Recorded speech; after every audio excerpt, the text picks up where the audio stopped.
Muted.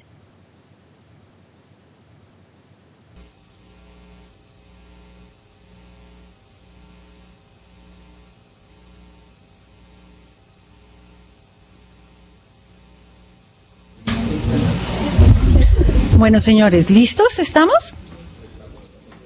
¿Estamos listos? Bueno, entonces vamos a empezar a mirar unos temas financieros que son especialmente problemáticos, o a mí me parecen problemáticos, puede que no lo sean para ustedes, porque el lenguaje está muy bien definido para uno en el área del conocimiento en que uno trabaja. Pero para otra gente, pues el lenguaje no está bien definido. ¿A qué me refiero con esto? Cuando uno habla de equilibrio o desequilibrio económico del contrato, siendo financiero, siendo ingeniero, cualquier cosa, uno piensa que eso es muy fácil y ya vimos que eso tiene más reglas que un tute, y uno habla de que cualquier cosa se desequilibró el contrato, y eso no es así. Al contrario, cuando los abogados hablan de las cosas de uno, ellos a veces no perciben toda la profundidad de lo que se está diciendo. En mi caso financiero, cuando un abogado habla de onerosidad, de utilidad, él no sabe todos los matices que puede tener eso, no tiene ni idea. Y por eso es que hay que explicarles, o por eso es que ellos cuentan con los peritos para que les expliquen. Pero son cuestiones que no están cerradas, no están definidas. La jurisprudencia no dice la definición de onerosidad, el punto de la onerosidad es tal. ¿Sí me hago entender?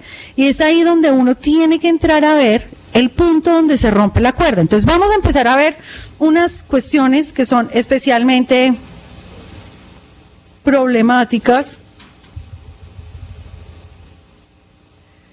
Uno, ¿cómo se mide el nivel de desequilibrio económico? ¿Qué opinan ustedes? ¿Cómo hace uno para saber realmente si el contrato se desequilibró o no se desequilibró?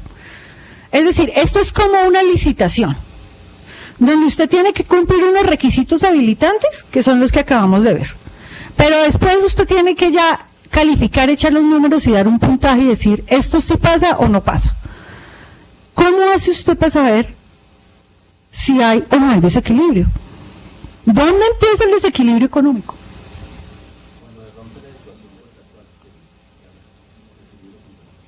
Ajá, un ejemplo. Pues, digamos que cuando se inició el contrato se fijaron los precios, ¿cierto? De acuerdo a una propuesta económica. Y por eso... ¿Tú usas tu micrófono? Sí, le pusimos uno especial. Ah, ¿le pusieron un micrófono especial? Sí, ah, sí, bueno. el que utilizamos todos.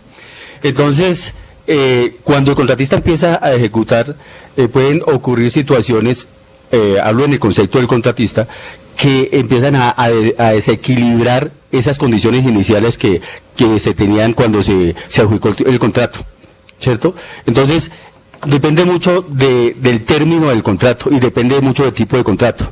Nosotros aquí nos hemos referido más a los proyectos grandes, pero hay casos de proyectos pequeños de 1.000 millones en donde esa situación se presenta y es más fácil manejarla con el contratista del contrato de 1.000 millones que con un contrato grande. Ok, en un contrato de 1.000 millones, ¿a partir de dónde se desequilibra el contrato? ¿Cuándo qué?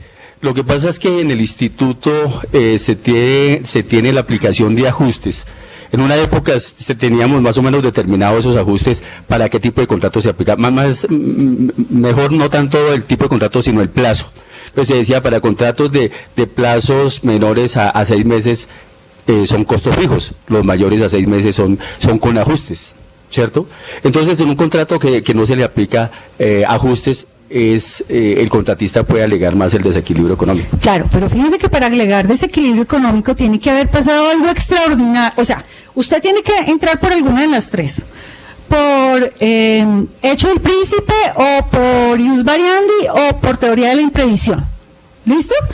Y aparte de que usted diga, no, es que entré por alguna de tales, usted tiene que demostrar que sus finanzas fueron afectadas de una forma importante. Y entonces esa es mi pregunta. ¿Dónde son sus finanzas afectadas de una forma importante? ¿Cuándo sabe usted que sus finanzas fueron afectadas de una forma importante?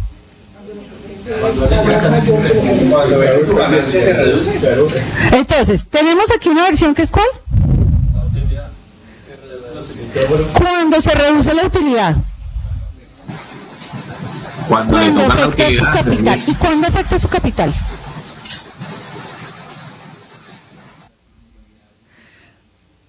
Cuando le toca poner de su bolsillo, o sea que ya es un tema de utilidad también, ¿o no? De utilidad, ¿qué más? Cuando las pérdidas son superiores Cuando las pérdidas son superiores a la utilidad. Entonces, viene una pregunta y es la siguiente. ¿Solo hay desequilibrio si yo pierdo?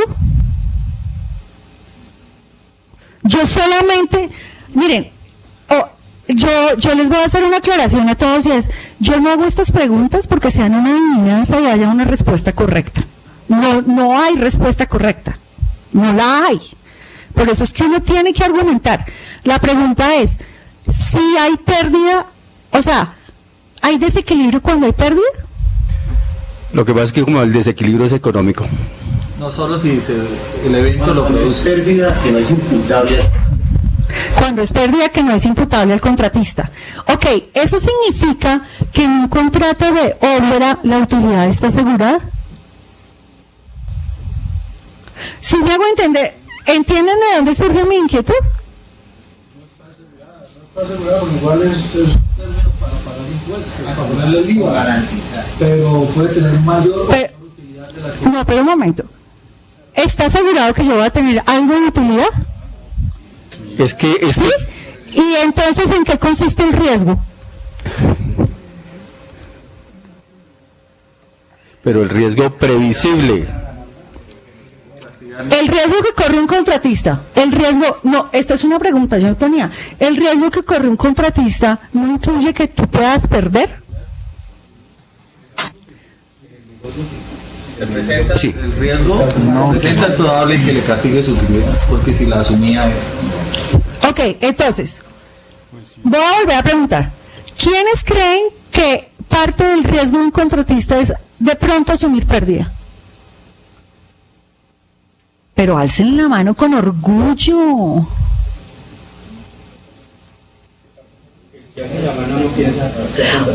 O sea, entonces ustedes piensan que no, porque un contratista es un tema de riesgo. Lo que pasa es que no sé, ¿alguna vez se han planteado hasta qué punto económicamente va el riesgo de un contratista?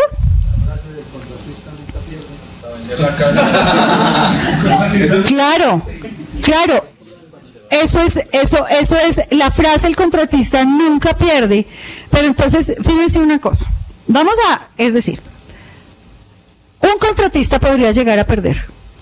¿Que sufra pérdida significa que hay desequilibrio económico? No necesariamente, porque tiene que demostrar una serie de condiciones. ¿Podría haber desequilibrio económico sin que él llegue al punto de pérdida? ¿Por qué?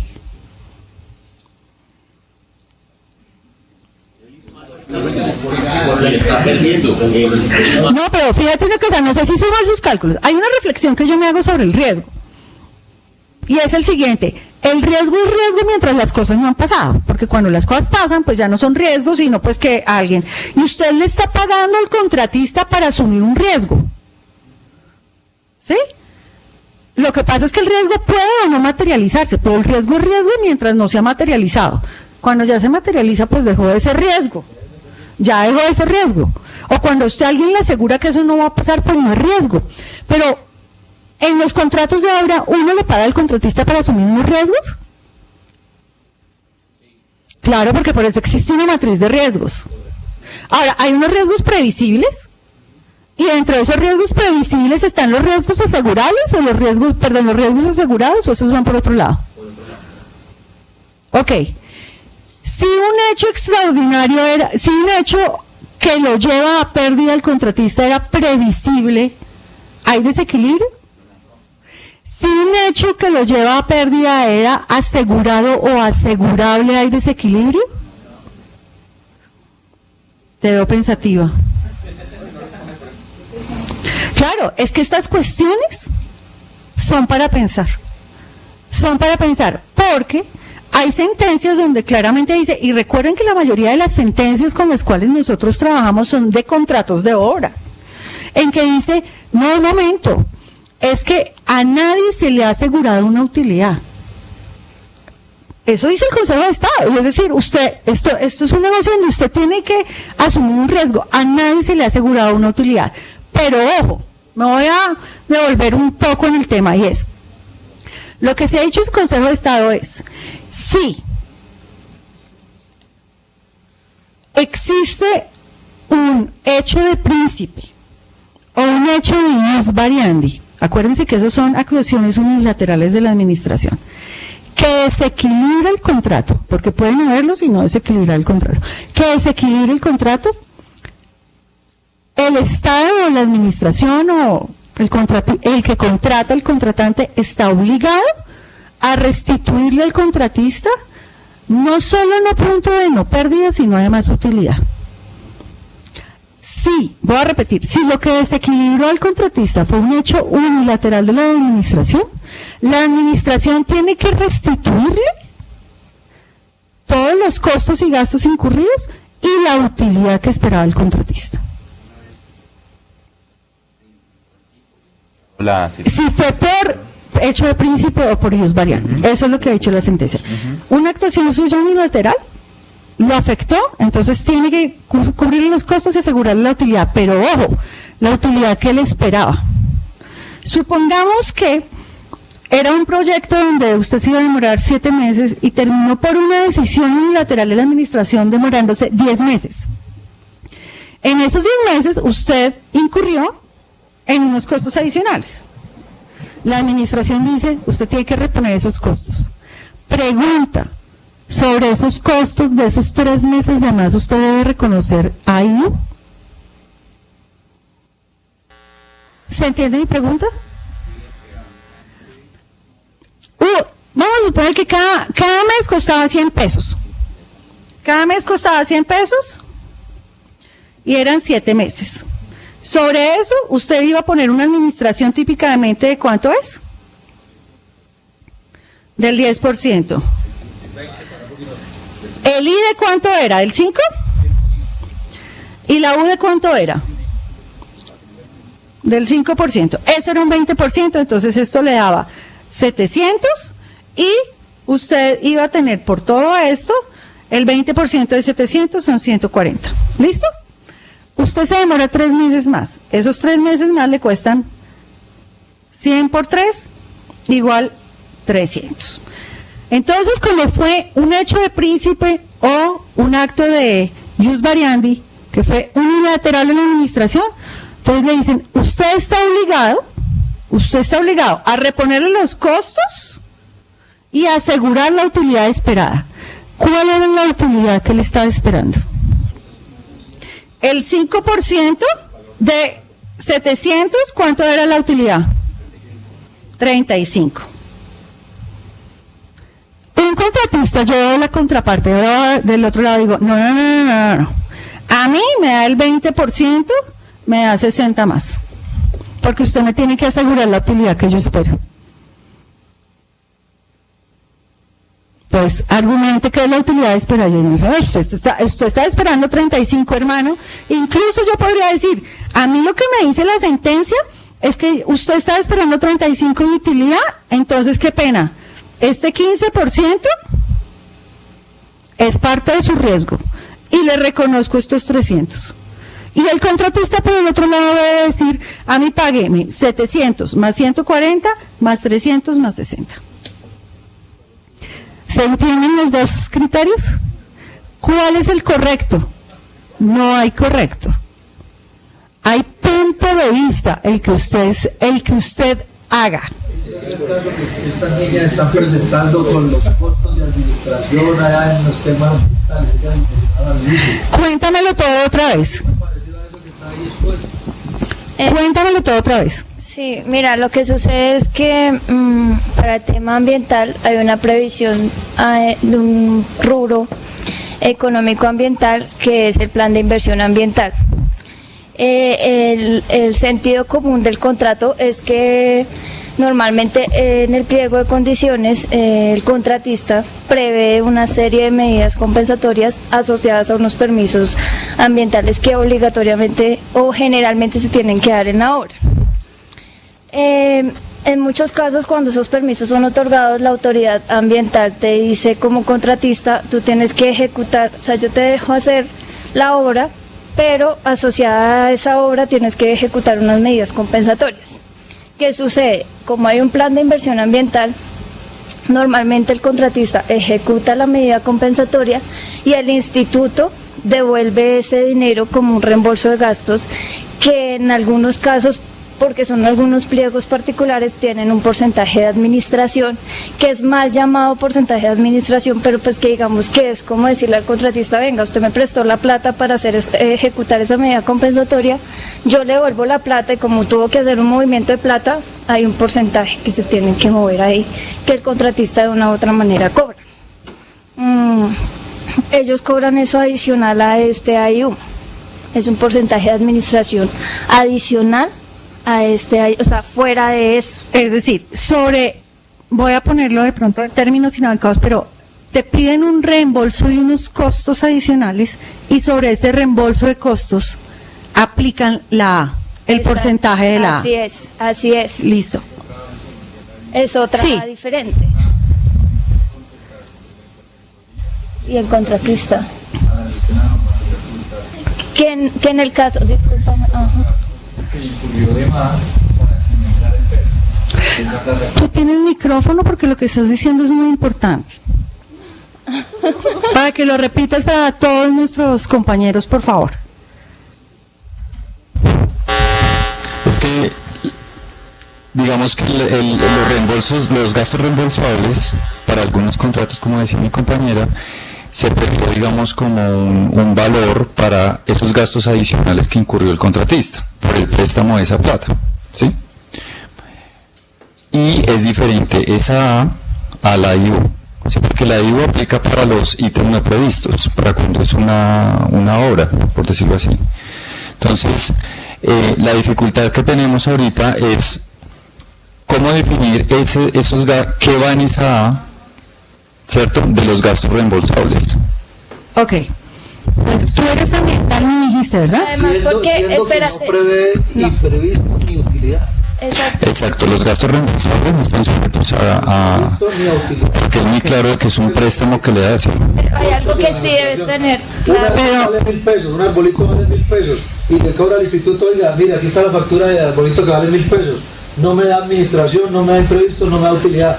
Reclamo al menos los costos de administración. Entonces estamos intentando explicarles que como es un préstamo, listo, vamos a reconocer lo que incurrió de más, que no sabemos exactamente qué iría ahí, porque inclusive están metiendo estampillas, algunos parafiscales impositivos que no deberían ir ahí, pero pues digamos que esa argumentación todavía no la hemos... No será... Tú vas a decirme algo, pero no. Porque lo están confundiendo con la administración de la IU. Pero un momento, que ella quiere terminar de hacer su punto, por favor. Lo que sucede es que en la interpretación de esa medida compensatoria para los ingenieros civiles, digamos que hay un error en el sentido que efectivamente el reembolso de gastos tiene una administración, mal llamada administración desde la parte de la previsión del presupuesto ambiental, que es el problema que tenemos nosotros para explicarle a la unidad ejecutora que no le estamos pagando adicional nada, porque por la administración del contrato es algo que ya el contratista tuvo que hacer la previsión de que tenía que sacar obtener una serie de permisos y eso está inmerso en el pliego de condiciones. Entonces hasta ahí va eso pago por la administración del contrato.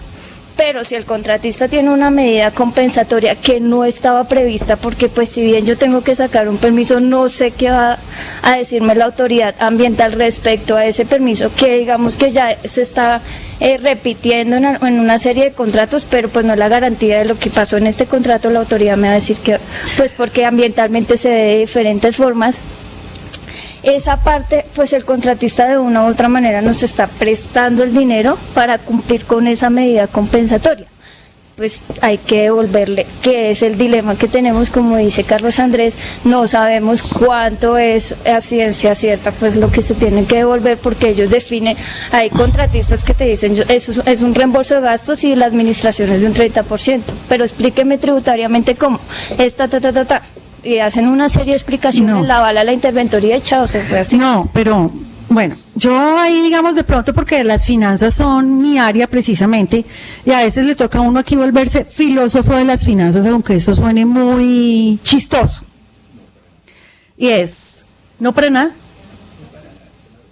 Suena bien. Yo me considero a veces una filósofa de las finanzas. Y es lo siguiente. Miremos este mismo ejercicio que tenemos acá. Típicamente, cuando yo le pago a él 100 por 7 y digo que son 100, los costos mensuales, ¿qué le estoy reconociendo ahí? ¿Qué tipo de costos le estoy reconociendo? Lo que nosotros llamamos los costos directos. Es decir, no puedo hablar de todos sus contratos de obra, yo estuve mirando, digamos, algunas liquidaciones de ustedes y algunas matrices, pero yo no podría hablar de todo, pero pregúntense qué estamos remunerando en cada caso. Yo pensaría, esto está abierto a discusión, es que yo le estoy cobrando, le estoy pagando acá en estos 700, le estoy reembolsando los costos directos, lo que es directamente imputable a la obra. En la A, le estoy pagando los costos indirectos. El gerente, la secretaria, la luz de la oficina, le estoy pagando los indirectos. ¿Sí? En los imprevistos, ¿qué le estoy pagando? Le estoy pagando el riesgo. Ahora, ¿eso puede? El riesgo normal que ocurre en un riesgo previsible. Riesgo normal. Sí, riesgos previsibles que pueden o no concretarse. O sea, le estoy pagando por correr un riesgo. Le estoy pagando por correr un riesgo. ¿Listo? Y la utilidad. Este es bien curioso. ¿La utilidad se la estoy asegurando? ¿Usted siempre va a tener utilidad o en la utilidad también va una parte de riesgo? Siempre la va a tener y cuando Pero un momento. se gana ahí también. Pero un momento, yo les había preguntado si es posible y está dentro del contrato que uno tenga pérdida y que no haga una utilidad. En este momento se está pagando el 5%. No, claro, estás pagando el 5, pero mi pregunta es, ¿el riesgo está en los imprevistos y en la utilidad o solo en los imprevistos? Porque esa respuesta depende si yo voy a dejar que el tipo merme su utilidad o no voy a dejar que el tipo merme su utilidad. No les estoy dando la respuesta, solo estoy diciendo que si uno dice esto, pues de eso se desprenden otras cosas. Claro, ellos siempre van a querer tener su utilidad completa, pero uno tiene que echarse un cabezazo como entidad de qué es lo que está en esa utilidad, si esa utilidad hay riesgo o no hay riesgo, porque hay sentencias que dicen, no, mijo, aquí no le aseguramos la utilidad a nadie. Y usted tiene unos imprevistos, los imprevistos no son utilidad y no sé qué. Los imprevistos son para imprevistos. Podrían los imprevistos, usted tiene un 5% de imprevistos y tiene unos riesgos previsibles que se concretan. Y esos riesgos, la materialización de esos riesgos previsibles podría sobrepasar el 5%. ¿Podría? Y si son de él, ¿yo tendría que reponérselos? Viene a argumentar después que el imprevisto que tuvo está por encima del 5% que se tenía, y es que el 5% es un 5% que coloca la entidad, le dice que es el mínimo del 5%, o sea, la entidad se lo está colocando. Sí, claro, pero entonces ahí es donde viene la pregunta, es, ¿yo le estoy pagando esto al 5% por los riesgos que se van a materializar o por correr el riesgo que es diferente? Sí, es que me hago entender la diferencia. Claro. ¿Me hago entender la diferencia? O sea, tú y yo hacemos una apuesta y me dices, mira, tienes que llevar esta mercancía a otro lado. ¿Listo? Te voy a pagar los costos del viaje y como es un viaje azaroso, pueden o no pasar cosas, yo te voy a pagar 100 por correr el riesgo. Si me vas a pagar 100 por correr el riesgo y yo acepto, si no me pasó nada, yo me quedo con los 100. Si pasó algo, pues yo asumo, pero si tú lo que me estás pagando es el riesgo materializado y no se materializó, pues devuélvalo. ¿Sí me va a entender la diferencia? Pues devuelve, hermano, porque no se le materializó. Así como si usted me está cobrando, cuando pasa el 5% me está cobrando, pues entonces cuando sea menos del 5%, pues entonces devuelva, ¿sí? Pero es que definir eso es la parte más complicada, porque es que Claro. ese tema de los imprevistos lleva desde, yo creo que todos los años que tiene Claro. el Ministerio de las Publicaciones Yo sé, y no se ha yo- logrado definir, o sea que Yo sé, porque yo comparto tus angustias. Gracias. Yo soy hermana de lucha. Gracias. Pero lo que Es te una- estoy diciendo es que uno, puede que no inmediatamente, pero uno hace los cambios, uno hace que cambie la jurisprudencia. Por eso yo les decía que yo soy un poco la filósofa de las finanzas, y es, ¿yo qué te estoy pagando? Porque es que son dos cosas diferentes. Cuando pierdes, vienes y me reclamas, pero cuando no pierdes, entonces te quedas con la plata. No jodas, entonces al fin, ¿qué estamos pagando? Sí, es como un tema de consistencia. Tomemos la decisión de qué estamos pagando y con base en eso decidamos. Pero no puede ser que digamos que es que estamos pagando esto y nos comportemos de otra manera. ¿Sí? Entonces, esas son las decisiones que hay que ir tomando. Entonces, en el caso que tú me preguntabas, uno tiene que echarse, que eso es, digamos, gran parte de lo que yo hago en mi tiempo, es que yo me he hecho mis discursos mentales y abro libros y cito gente y no sé qué. Entonces, si yo tuviera que decirle a un árbitro, le diría, señor árbitro, con su debido respeto le voy a comentar que yo aquí estoy pagando en esta primera parte, yo estoy pagando unos costos directos, como consta en el presupuesto que ya. En la A estoy pagando unos gastos que son indirectos, administración no sé qué, y fulano de tal escribió en el año tal, y bla, bla, bla, y le cito 3.000 libros y no sé qué. En los imprevistos le estoy pagando por tal motivo, y la utilidad la calculamos en esto, pero la utilidad es variable porque si los imprevistos, bla, bla, bla. ¿Listo? Ahora, este señor me está pidiendo un reembolso de gastos. ¿Listo? Que existan o no, fíjate lo interesante que además esto tiene que ver el riesgo, que existan algunos gastos adicionales, económicamente no se está volviendo un riesgo para él. ¿Por qué no se está volviendo un riesgo para él? Porque yo se lo estoy reconociendo. Exacto, dígame cuáles son. O sea, esto que usted me está pidiendo acá tiene que ser incremental, tiene que ser aparte de esto. No puede ir acá, porque yo no le puedo reembolsar por lo que ya le pagué. Y lo que ya le pagué incluye riesgos. El riesgo es la mera posibilidad. ¿Listo? Ahora, usted me está cobrando una U. Dígame, eso que, una A, perdón, es una A, ¿verdad?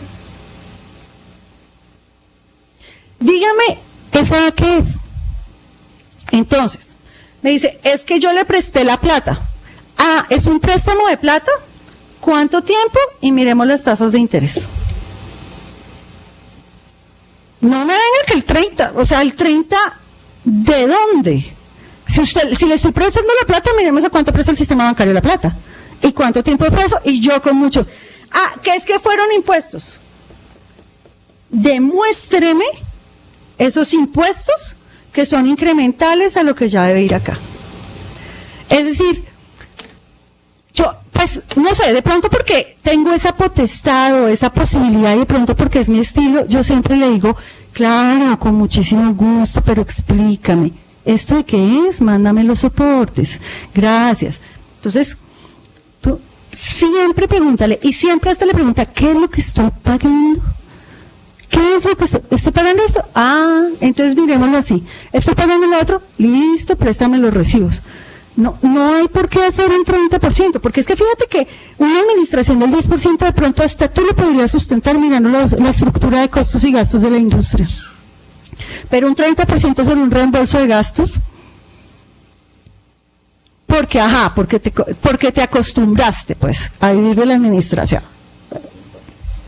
Pero Ahí lo que hay que ver es cómo planteó en el pliego la entidad cómo iba a pagar. Y le dijo, lo de obra se lo pago con AIU, ¿sí? Y usted calcule sus costos administrativos imprevistos de utilidad sobre la obra. Este tema del reembolso de gastos, como tú eres experta tributaria, existe el reembolso de gastos a nombre de la entidad o a nombre propio. Y entonces ese tema del reembolso que podría asimilarse, no sé si tú me corriges, a un tema de prestación de servicios. Entonces es lo que comparto lo que tú dices, yo debo evaluar que lo que incluye esa administración, entonces se la deja libre al contratista para decir, oye, dígame, fuera o sea, ¿qué gastos incurre usted por hacer ese reembolso? Que no estén pagos en la administración. Para mí la palabra es incremental. ¿Qué es incremental? Porque lo que igual hubiera ocurrido o sea, los gastos o costos en que usted igual hubiera incurrido, si no se presenta este reembolso, eso ya va en el otro lado. Tiene que demostrarme que es lo incremental que se crea por eso. Entonces, demuéstrame que es incremental y además demuéstrame que lo pagó viejito, que lo causó y que lo pagó. Y de pronto plantean y le dice, por ese reembolso yo no le voy a pagar ninguna utilidad. Es probable que se lo hubiera dicho en el pliego. De eso quiero mencionar un poco, y es que en el pliego dice que se puede pagar un porcentaje de administración. Sí, solo que la mayoría de esos ellos lo omiten, pero eso sí puede reconocerse, es como dice el pliego. ¿Sí? Y ahí es donde hemos llegado nosotros, porque bueno, la administración general del proyecto, por ejemplo, reconoce parte del personal, transporte, y ellos en ocasiones comienzan a cobrar eso en lo que pasa, ¿sí? Entonces, efectivamente, como dice la profe, nosotros le decimos, Beatriz, sí. Demuéstrenos entonces que, por ejemplo, mediante facturas, que tuvo que ir en un vehículo allá a radicar eso, que tuvo que sacar las fotocopias, porque es que a veces comienzan a inflar, porque también buscan tener ahí la utilidad, como solo dicen que es una administración, y de hecho una vez una contratista nos lo dijo en un comité, bueno, pero es que acá no está la utilidad. Entonces yo le dije, no, es que este es un servicio que le está brindando, se le está volviendo el dinero, y la utilidad usted ya la tiene general en la obra, y el objeto está en la obra y esas utilidades. Exactamente. Sí, entonces algo que nosotros hemos analizado es que puede ser cero, ¿sí? Es administración. Sin embargo, internamente ahí en financiera, como al ser un reembolso de gasto, tiene que ser por una cuenta de cobro. Entonces esa cuenta de cobro tendría ahí una retención, ¿sí? Entonces ese sí podría ser como ese porcentaje, pero entonces entra ahí el dilema de cómo representamos en un porcentaje algo que es un valor. No, mire, yo pienso que puede ser todo lo que sea legal y todo lo que sea explicable, y además todo el mundo tiene diferentes estructuras tributarias. Yo no sé si haya que estandarizar o no el porcentaje. Yo no sé si haya que estandarizarlo o no. Pero uno podría, digamos, hacer el caso de mirar, digamos, en promedio qué es lo que acarrea eso y sacar el porcentaje y qué es lo que me estás cobrando. Listo, te voy a pagar la financiación, y entonces por la financiación el tiempo voy a calcular al IBC más no sé qué, y además como posiblemente te costó tanto en retención y no sé qué, el porcentaje de retención es este y eso es lo que te pago. ¿Sí? Pero siempre preguntarse qué es lo que estoy pagando con esto, o sea, ¿por qué esto así? Pues para mí esas preguntas siempre son como claves, como para empezar a decir si lo que tú me estás diciendo tiene lógica o no. Pues mira, a nosotros nos ha pasado el caso que son unos, como explicábamos al comienzo, son unos pliegos particulares, porque fue unos pliegos particulares que tuvo el instituto para unos contratos. Después de que hubo una reestructuración, ahora que reestructuraron el manual de interventoría, la situación cambió específicamente, pues porque se hicieron, digamos, que todo ese tipo de claridades, pero aún tenemos el problema de la aprobación de esos presupuestos ambientales en esos pliegos debido a esos porcentajes. Digamos que la medida por la que hemos optado es esa, o sea, más o menos en tal contrato se cobró tanto en un porcentaje que es asociado a un préstamo de dinero, pues un interés a una cuenta de cobro, tanto por la cuenta de cobro. Y básicamente claro, pero fíjate que a veces la historia no es un muy buen predictor de lo que tienes que hacer en el futuro. Además, porque fíjate una cosa, si tú estás pagando, esto es una hipótesis, si tú estás pagando un porcentaje mucho mayor de administración sobre este reembolso de costos a lo que corresponde, el contratista tiene un incentivo adverso de cobrar de generar muchísimos reembolsos de costos. ¿Por qué quisiera ser austero el contratista o tratar de manejar los costos adicionales si sobre eso también va a ganar? Creas lo que se llama un riesgo moral. Es como por ahí también gano, No, por ahí no ganas, porque si además por ahí ganas, pues es antieconómico para todos darte ese incentivo. Beatriz, ¿no se podría generar, como dice, parametrizar ese gasto, pero no dejándolo como un gasto fijo, sino hasta, me explico? Sabemos que si hay prestación de servicios genera una retención, sabemos que va a haber una cuenta de ahorros, entonces se genera un gasto financiero, sabemos que va a haber un giro de recursos, hay un 4 por mil. Entonces uno podría decir como entidad, yo sé que más o menos eso puede representar estoy inventando cifras, 5%.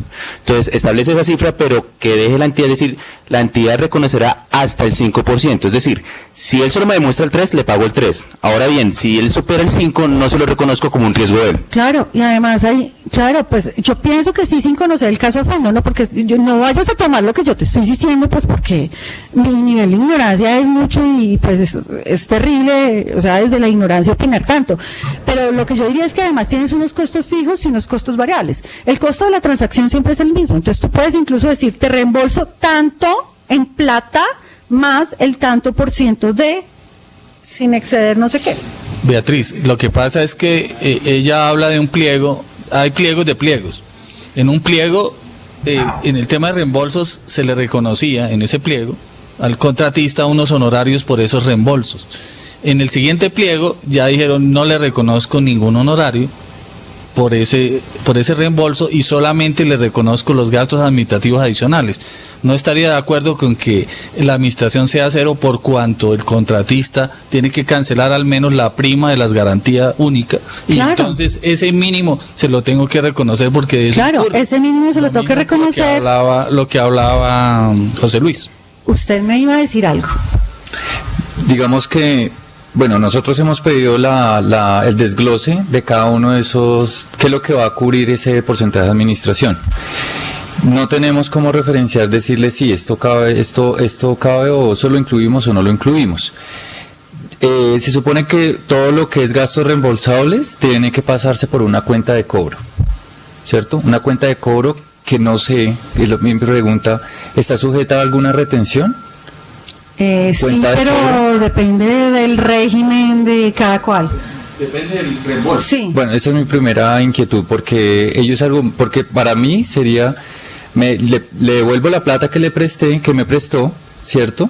Y cuando radique la cuenta yo sé que le van a generar unos gastos adicionales por eso, que todavía no sabemos. Pero entonces estamos en que el tema es, ese sería si es un préstamo de dinero, yo le puedo reconocer el costo de una financiación.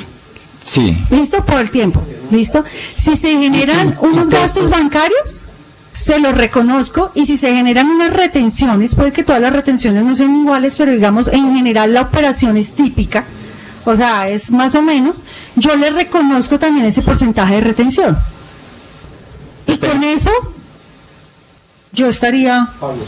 Sí, porque si es cuenta de cobro, se supone los impuestos, por ejemplo, claro, esos van incluidos dentro de la cuenta de cobro, no los tienen que desagregar aparte. Que lo que ya estamos discutiendo es un problema de medida, ¿me hago entender? Sí. De cuánto es, de si la retención es así o así, y digamos ahí uno se puede sentar con el tributarista o con el contador y mirar el tema. Pero claramente lo que siempre hay que mirar es qué estoy reconociendo y en qué sí incurres incrementalmente, y ya empezar a hacer en el Excelito el tema, a reconocer lo que es típicamente la retención, el giro, ese tipo de cosas. Pero no necesariamente el pasado es un buen indicador de lo que uno debería hacer. Ese es un tema de Contraloría, ¿sí? Pero finalmente, ¿para qué se lo vamos a dejar a la Contraloría? No, espere, déjame terminar, porque... ¿A usted le gusta la Contraloría? ¿Le gusta? A nadie. Claro, emocionante sí, la Contraloría. Lo que te quiero decir es... Miren, aquí Marlon Gamboa me está diciendo además que debe pagar el 19% de IVA. Es que, sí, ahí tenemos una cuestión.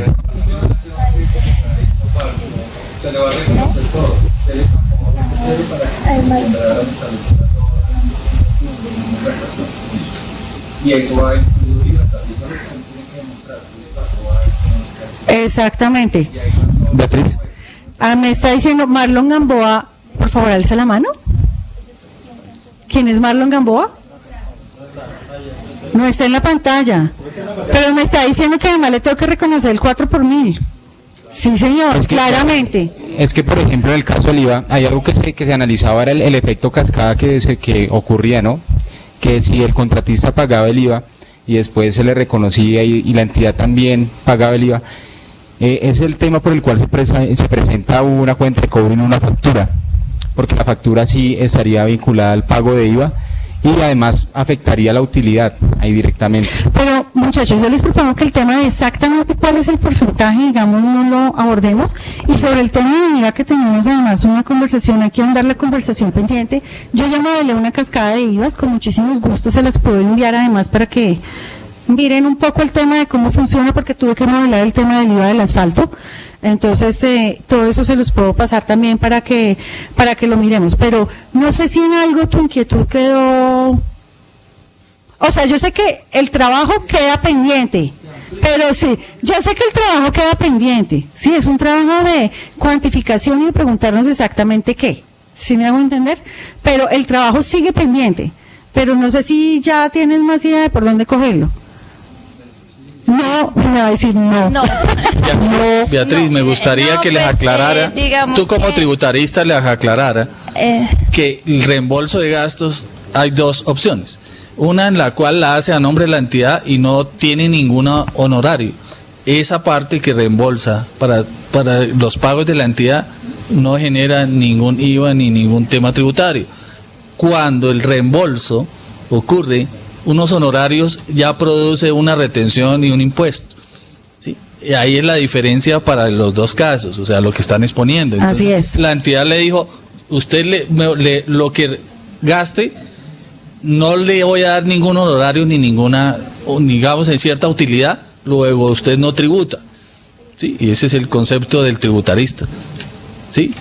Y como usted me reembolsa y simplemente lo que hago es devolverle la plata, demuéstreme los gastos que están excedentes mayores y no tributa. Sí, ese es el como quedó el pliego. Así es. Tú me ibas a decir algo más, tenías derecho a réplica. Pues digamos que el tema para nosotros, como planteamos desde el comienzo, pues es confuso para algunos pliegos que establecieron específicamente, se reconocerá un porcentaje y mal llamado el término administración, que eso está establecido en un apéndice ambiental que hace, digamos, competencia también de los pliegos. Para algunos pliegos en especial, unos contratos en especial que nos tienen ahí todavía. Hemos partido ya como que definido algunos criterios asociados a eso. Bueno, pues igual para eso está también la interventoría. Bueno, esta interventoría conceptúe tributariamente por qué están cobrando ese porcentaje de administración y pues ese es nuestro punto de partida. La solución que tenemos con los nuevos pliegos y con algunos nuevos contratos es asociarnos también y aprovechar pues la entrada de un nuevo manual de interventoría, que definitivamente yo pienso que ahí fue donde se descubrió el error del porcentaje de administración de esos reembolsos de gastos, y ese manual de interventoría dice claramente que debe ir por un reembolso de gastos de la provisión ambiental, que es un presupuesto asociado al contrato desde que se firmó el contrato, y lo que no debe cobrarse para que el contratista no genere esos dobles cobros o se aproveche pues de esos Ok, ya digamos lo están solucionando por esa vía, pero, aunque tienen el problema de unos pliegos existentes. Exacto, y el porcentaje, lo que tú decías, definir exactamente, o sea, para nosotros es muy difícil decirle a todos los contratistas es tanto el porcentaje, porque todos tienen una dinámica completamente diferente asociada a la medida compensatoria. Es cierto. Yo sigo siendo optimista, yo creo en Pareto. Yo creo que el 80% de los casos se explican con el 20% de los factores. Y pues no te puedo cuantificar en este momento, pero lo que te digo es, mira, el tema es tan abierto precisamente que no está definido, que tienes todo el campo para argumentar. Y además tú no tienes que argumentar sola, tú le puedes preguntar al contratista, ¿usted por qué? Informalmente. Hacer focus group, pregúntales. ¿Usted por qué esto? ¿Usted por qué lo otro? Y vas a encontrar que a veces algunos tienen sustento y otros no. Claro, uno empieza a preguntar y todo baja. Porque normalmente ellos dejaban era la administración del contrato y bueno, y uno les comienza a decir, pero ¿por qué esto? No, por esto, pero eso ya está pagado. Ah, sí. No, sí, vamos a analizar otra vez. Y claro, bajaba considerablemente. La magia de preguntar. Es que el problema es de interpretación. En ese pliego le pusieron y dije, pero el máximo será no podrá sobrepasar la administración del AIU. Entonces, los contratistas Se fueron querían al cobrar tope. el 20%. Se fueron al tope. Se fueron al tope, pero tenían que demostrarlo. Bueno, pregunta muchachos, ¿qué es excesiva onerosidad? Oneroso es costoso, que es algo que se vuelve muy costoso.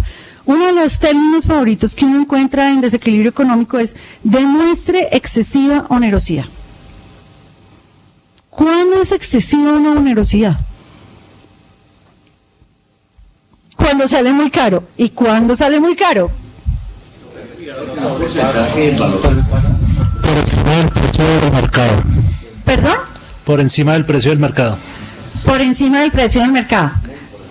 Muy por encima. En el caso de un contratista, si él te dice, estoy sufriendo por excesiva onerosidad, ¿es porque qué? O sea, pagó muy por encima del precio del mercado, ¿por qué?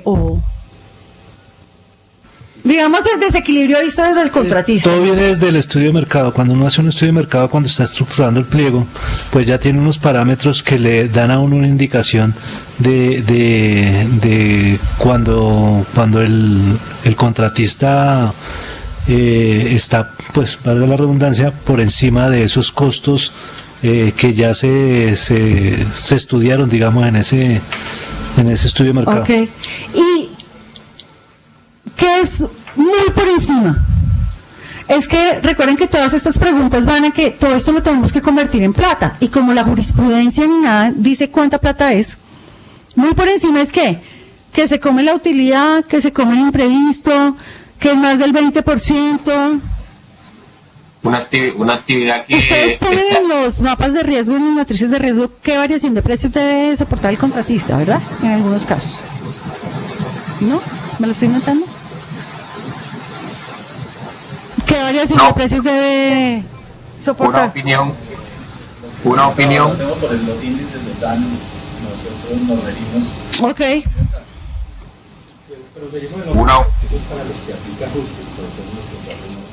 Pero no todos los contratos tienen ajustes. Entonces, fíjense que ahí, ¿qué es excesiva onerosidad?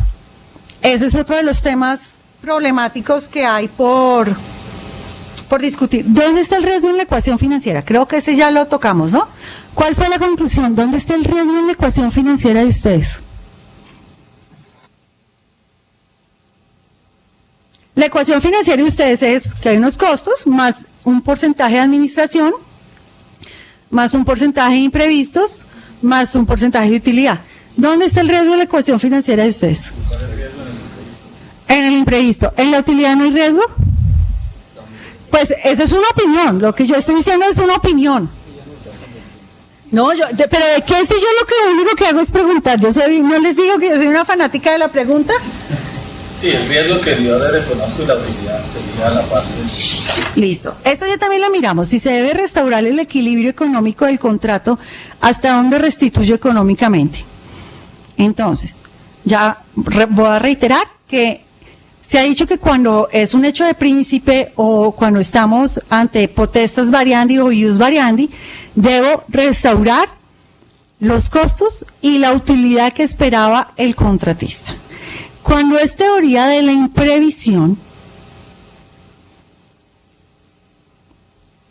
pues lo que me piden de pronto sí me toca es restaurar los costos. Pero ¿debería él correr con parte de esos costos? ¿Debería yo también restaurar la utilidad?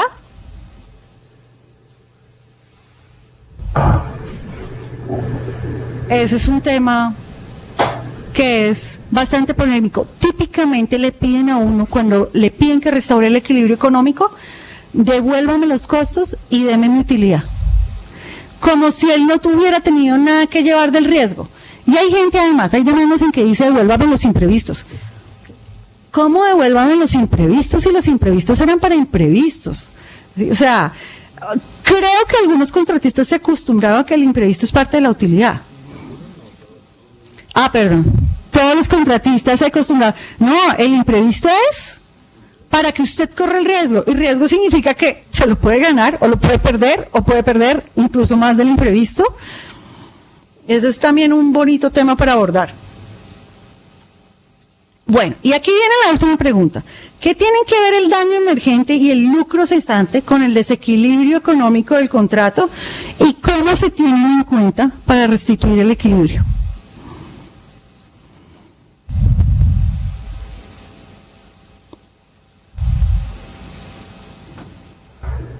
¿Se acuerdan que dijimos? Además, el señor me puntualizó que yo no había definido, lo cual fue una buena observación. ¿Qué dijimos que era daño emergente y lucro cesante, señores?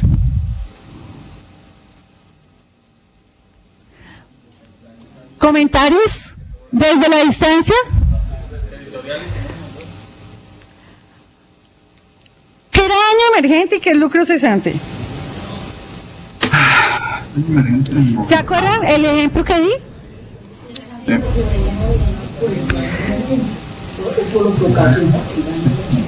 Exactamente, por el mismo evento que ocasionó el daño emergente. Exactamente. El lucro cesante es lo que dejé de ganar, sí señor.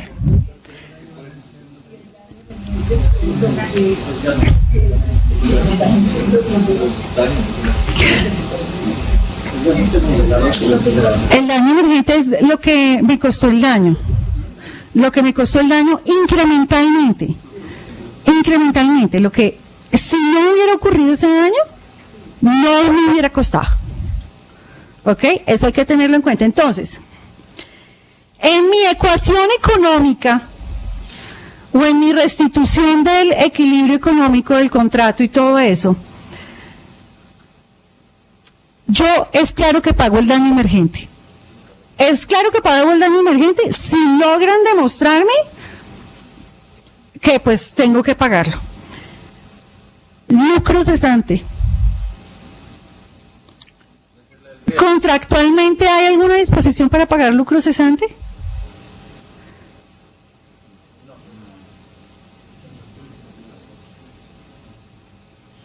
No sé, pregunto. Porque, por ejemplo, los contratos de concesión, muchos dicen, el contratista no cobrará lucro cesante, solo daño emergente, dice en algunos de los contratos de concesión. Pero no sé acá es, ¿por qué yo pago lucro cesante en un desequilibrio económico? ¿Por qué yo pago lucro cesante? Por una expectativa de utilidad. Entonces, ¿en qué casos pagaría yo el lucro cesante? ¿En cuál de los tres casos que hemos visto que son? Que son hecho del príncipe y ius variandi.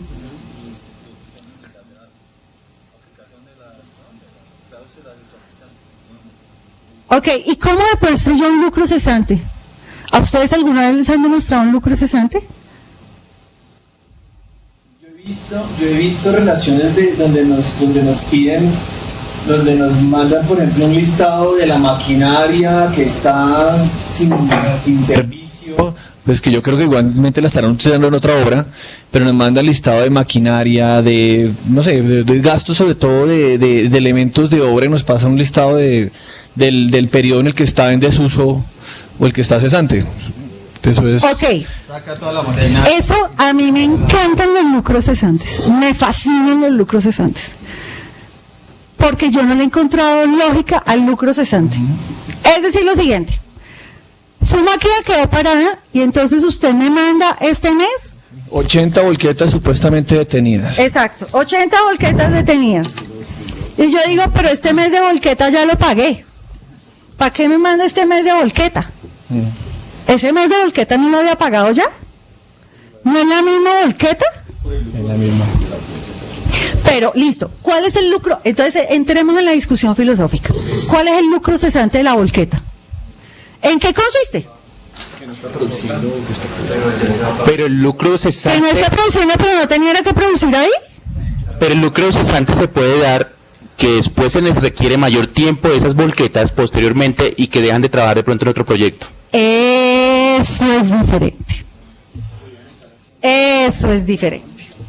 A mí me mandan entonces la lista de costos y gastos de lo que está ahí para esto. Primero, ¿en cuáles igualmente usted iba a incurrir si el proyecto hubiera seguido marchando? Entonces no me los cobre. Eso yo ya los pagué. no me los vuelva a cobrar. Y dos, y no el lucro cesante ahorita, el lucro cesante cuando usted le toque después, ¿sí? ¿Y cuál sería el lucro cesante? Si yo le estoy reembolsando los costos, el lucro cesante sería solamente la utilidad. Pues pienso yo, ¿no? Aquí pensando, pues yo filosofando, no sé. ¿Sí me entienden? Entonces, el lucro cesante se volvió el cliché. Ah, no, págame el lucro cesante. Y me mandan la lista de costos en que he incurrido. Pero eso es un lucro cesante. Eso no es un lucro cesante. Y si de esas cosas que usted me manda, igual iba a incurrirlos, pues ¿cuál lucro cesante? Oiga, es como, definamos bien qué es lucro cesante. Si usted no va a hacer nada más que yo le reembolse los costos, su lucro cesante, el lucro es la utilidad que usted iba a tener. Y eso va a pasar cuando usted se le alargue realmente, no necesariamente este mes. Si no hago entender esos pequeños detalles, entonces a veces la tienen muy fácil cobrándole a uno 2 veces la misma cosa. Yo tengo una pregunta, en los contratos de obra cuando ustedes cotizan maquinaria, ¿qué es lo que cotizan? Solo el y va de la revolución. ¿Y cómo hacen para costear la hora máquina?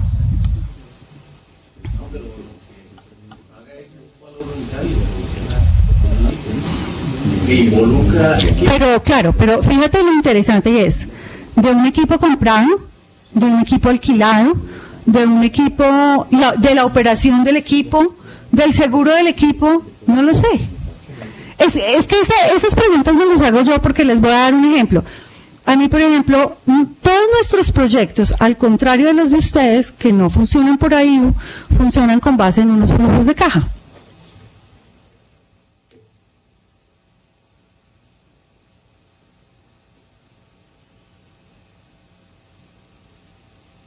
Funcionan así. Digamos que ustedes funcionan como un estado de resultados, como un PIGAK, o digamos los contratistas de ustedes funcionan así, porque tienen unos costos, unos gastos, una utilidad, y nosotros funcionamos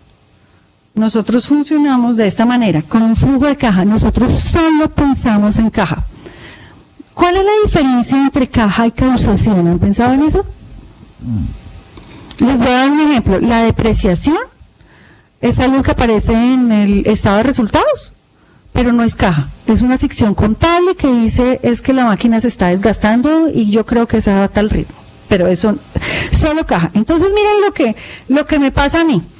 Y esto es muy interesante porque los peritos financieros, algunos han sido criados en la vieja guardia y no se hacen las preguntas que toca. Entonces miren, yo, por ejemplo, aquí en estos 7.000 que ustedes ven allá abajo, en esos 20.000, yo lo que le estoy reconociendo al concesionario es que él va a comprar una maquinaria, la va a comprar.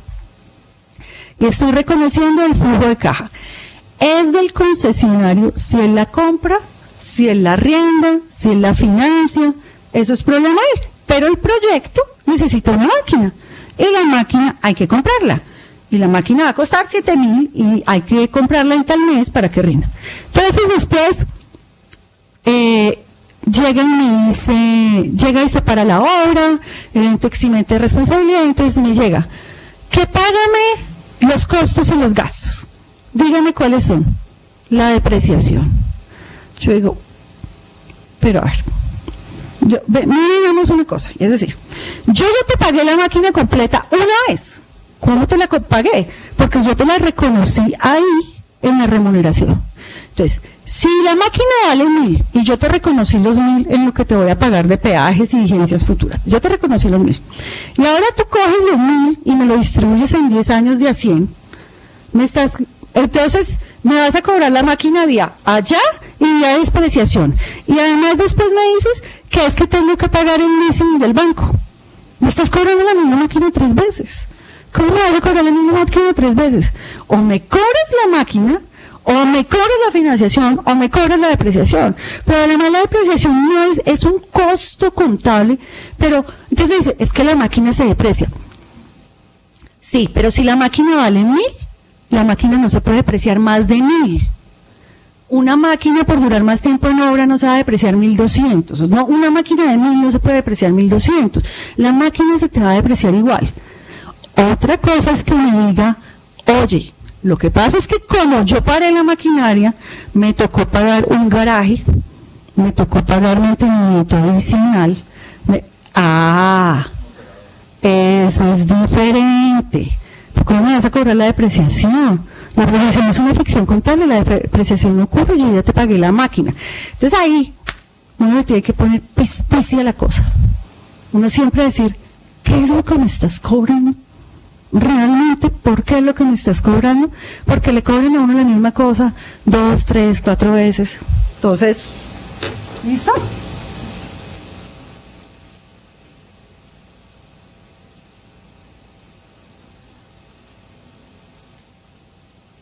Bueno, entonces ya miramos este tema y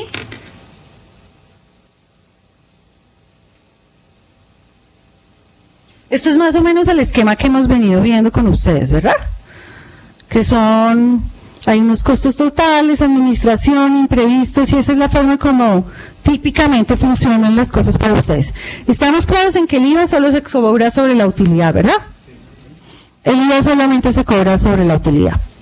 Pero digamos, hay componentes dentro del contrato nuestro que también entra la Ok, y cobran IVA sobre consultoría. Y también tenemos los reembolsos de gastos que hablan que tienen otro componente. Ok, yo ahí les voy a plantear una inquietud, no tengo la respuesta, pero les voy a plantear una inquietud. Precisamente todo este tema de la reforma y todo, en las cascadas de IVA, los IVA se cruzan, estamos claros en eso, ¿verdad? Entonces, el costo que tú asumes por un IVA no es todo lo que dice la factura. Claro, pero entonces uno cobra el IVA sobre la utilidad. Todos los insumos que tiene una obra, muchos tienen IVA. Lo que pasa es que el estatuto tributario no permite cruzar el IVA de los insumos contra el IVA de la utilidad, porque se supone que en un contrato de obra lo que tú estás cobrando es la confección de la obra. Usas unos insumos, pero estás cobrando la confección de la obra. Entonces uno tiene que cruzar IVAs que son como de los mismos conceptos. Entonces el IVA de la utilidad no se puede cruzar con el IVA de los insumos, porque una cosa es de un servicio y otra cosa es de la mano de obra. ¿Ustedes tienen en cuenta entonces cuando tienen consultoría y todo eso que los IVA se cruzan para los costos? Separan y se suman al total del contrato. Ok. No, pero no lo tenemos en cuenta. Pero el asunto es que tienen en cuenta que los IVA se van neteando. No. Es que en consultoría o interventoría es por costos de personal afectados por un factor multiplicador, más otros costos reembolsables. No, pero estamos hablando del de obra. Claro. No, ahorita. También de consultoría, de todos estamos hablando. No, pero en este caso, perdone que, porque lo que estamos hablando es del de contrato de obra, después miramos Sí. el de interventoría. Como estamos hablando, como hablaba José Luis, en el contrato vienen estudios y diseños, la actualización de los estudios y diseños y obras. ¿Sí? Sí. Entonces, la parte que corresponde a la actualización de los estudios y diseños lo pagamos como consultoría y pagamos el 16 sobre esa parte, sobre ese componente. Bueno, 19 ahora. 19. Bienvenidos. Bienvenidos a la reforma tributaria. Sí, y la parte de obra la pagamos sobre la obra, la confección de la obra como tal, y pagamos el IVA sobre la utilidad de la parte de obra. Entonces, esa sumatoria de los dos IVAs, ¿sí?, van dentro del contrato y es los que reconocemos nosotros. Ok, perfecto. Listo. Bueno, ¿alguno de ustedes tiene un contrato de concesión? ¿Ninguno tiene un contrato de concesión? ¿Lo sancionan? Lo sancionan, ok. Si no tenemos Pasemos entonces el tema del contrato de concesión, lo voy a dejar absolutamente de lado. Pero sería interesante que Sí, por encima. ¿Tienes dos contratos de concesión? ¿Quién? Cuéntanoslo todo. ¿Cómo pasó eso? Ok. ¿Tienes micrófono? ¿Dónde? El Santo Tequendama. O sea, tú, estando en el Invías, te contrataron para dos contratos de concesión. yo no soy del Invías. Ah, perdón. Yo creí, cuando empecé esta charla que no había abogados y que todos eran del INVIAS. Nosotros también suponíamos eso. Todos suponíamos eso. Yo soy un polizón. Somos 30. Y entonces, ¿tú dónde trabajas? Con la Universidad Nacional. Ok. Entonces, dentro de los contratos que maneja Interventoría la Universidad Nacional, yo soy del coordinador de 2 proyectos de concesiones. Concesión de ISAP, concesión Tequendama. Ok. Del departamento de Cundinamarca. Ok. Correcto. Sí, no son concesiones de la AN. Ok, listo. Entonces, bueno, digamos, el sentido de esta diapositiva era mirar un poco las diferencias entre un contrato de obra y un contrato de concesión. No sé si ustedes en general tienen el feeling de cuál es la diferencia entre los dos.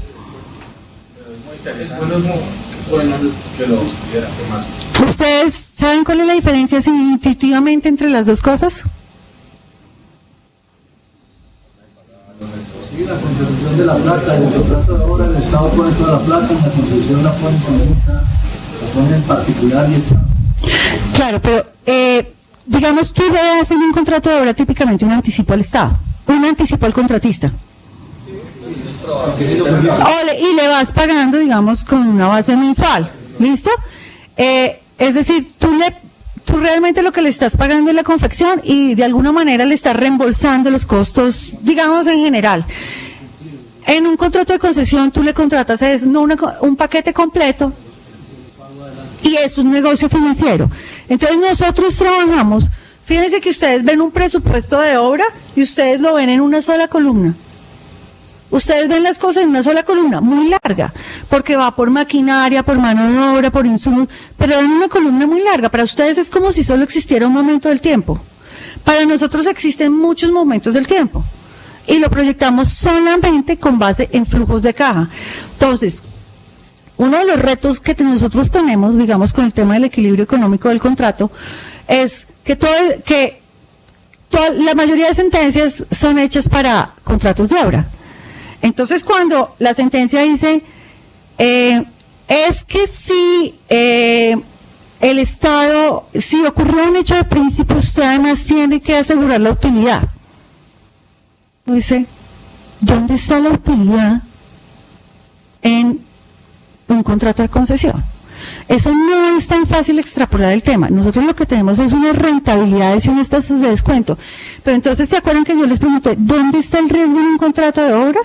Y ustedes me dijeron, está en el imprevisto y la utilidad también puede recogerse, bueno, en opinión de los que estamos acá sobre el tema.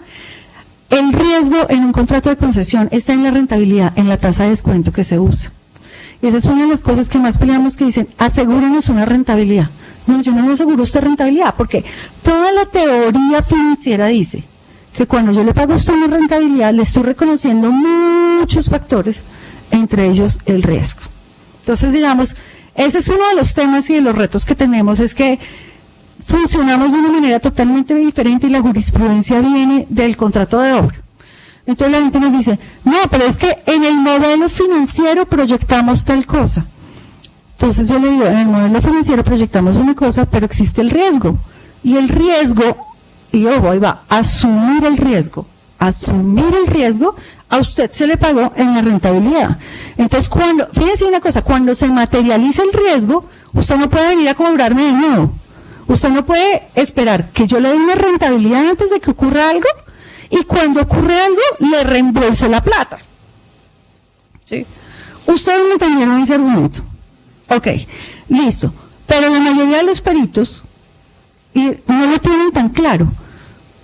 Entonces, uno de los retos que también uno tiene como técnico es hacer que la gente entienda esto de una manera súper simple. Si usted le escribe a un árbitro o un juez de una manera complicada, el tipo no se va a leer eso, por ahí, el tipo no se va a leer eso. Entonces son modelos muy diferentes y nosotros tenemos como el reto de recoger todo esto que se ha dicho sobre los contratos de obra prácticamente y tratar de hacerlo sobre los contratos de concesión y empezar a hacerle ver a la gente dónde están los elementos de riesgo, financiación, todo ese tipo de cosas en los contratos de concesión. Por ejemplo, hay gente que me ha venido con una pregunta muy interesante. ¿Una concesión cobra AIU y rentabilidad?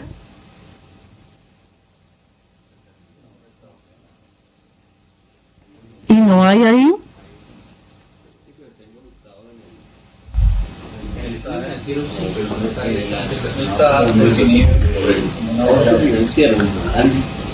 En el modelo financiero.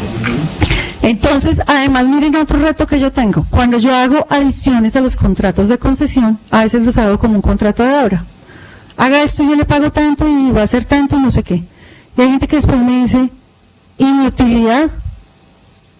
Le digo, pero en un contrato de concesión no hay utilidad. Sí, no, pero además, entonces me dicen, pero ¿y mis costos de financiación? Yo le digo, pero sus costos de financiación están en la tasa de descuento, en la rentabilidad. Entonces es ahí donde uno tiene siempre que preguntarse qué estoy pagando en cada cosa. Pero es muy, muy, muy bonito el tema.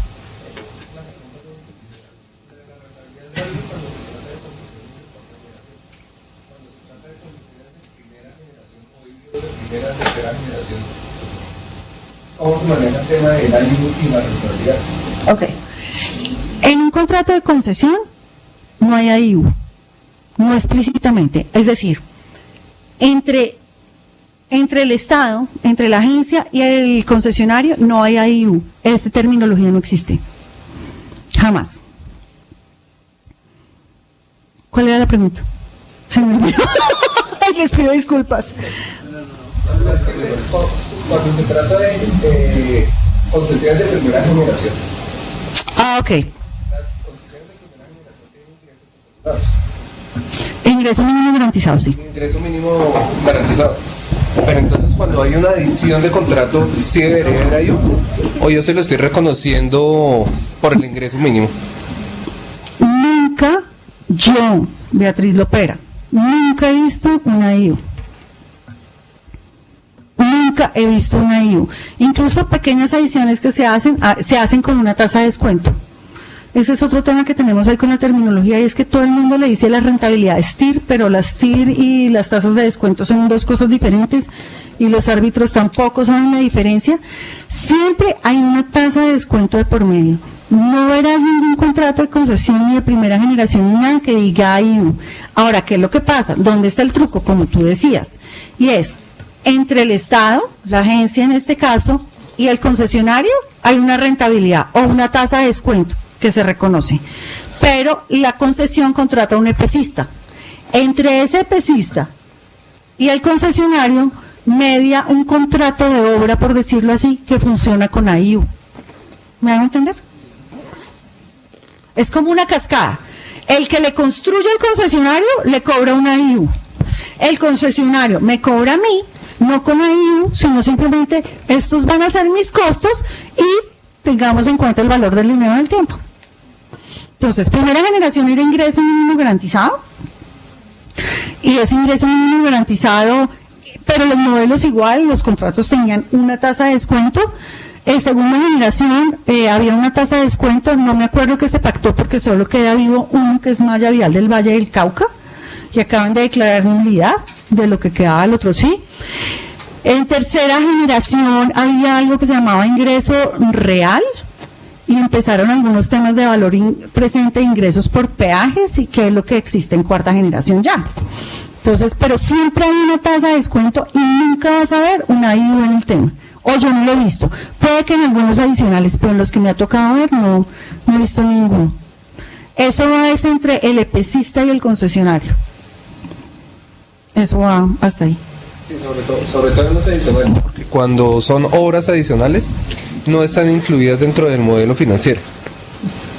No están incluidas dentro del modelo financiero y vienen en un contrato, sí, pues vienen en otro, sí, en un documento contractual diferente, sí. En un documento contractual diferente, pero yo no he visto en el momento ningún adicional que funcione de esa manera, que diga IU. Nunca he encontrado que diga IU, y por eso tenemos problemas cuando a veces nos dicen, tú no me pagaste la utilidad. Pero ¿cuál utilidad? O sea, ¿de qué me estás hablando? O no me pagaste los costos de financiación, y yo, te reconocí una tasa. Pero bueno, sobre terminología también tenemos muchos debates, y tenemos, yo creo que, demandas con base en la terminología, pero ahí vamos. Bueno, señores, yo creo que dejemos acá. Muchas gracias por su paciencia, es una jornada larga. Mañana vamos a concentrarnos en mirar casos específicos. Mañana vamos a hacer el ejercicio de la imaginación, porque de los casos yo no les voy a dar todos los elementos, además pues porque gastaríamos 4 horas leyendo un solo caso, que primera instancia y segunda instancia, y el otro dijo y me miró, pero vamos a ver 4 casos. Y entonces les pido que vengan preparados con su imaginación y con su espíritu guerrero, para cada uno pensar cómo va a probar su desequilibrio económico, o defenderse o decidir. ¿Les parece? Muchísimas gracias.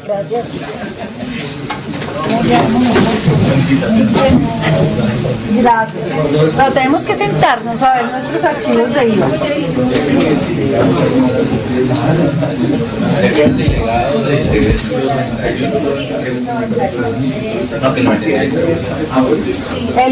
193, del 192. Claro, pero nos tenemos que sentar a ver los archivos, a que usted me compre también, porque me parece súper interesante ver qué está usted viendo. No, mañana no. Pongámonos una cita para la próxima semana. Pongámonos una cita para la próxima semana. No le hemos dado respuesta todavía.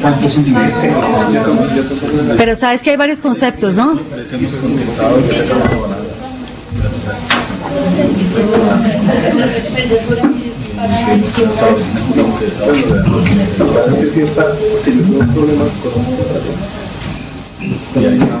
No, la próxima semana.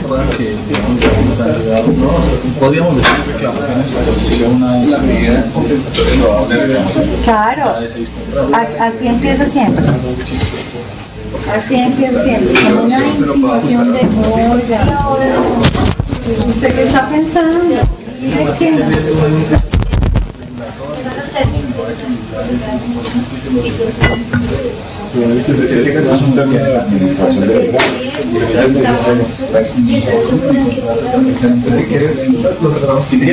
Bueno, pero además hacen unos cuentos, además mira, para mí mi contrato se por favor.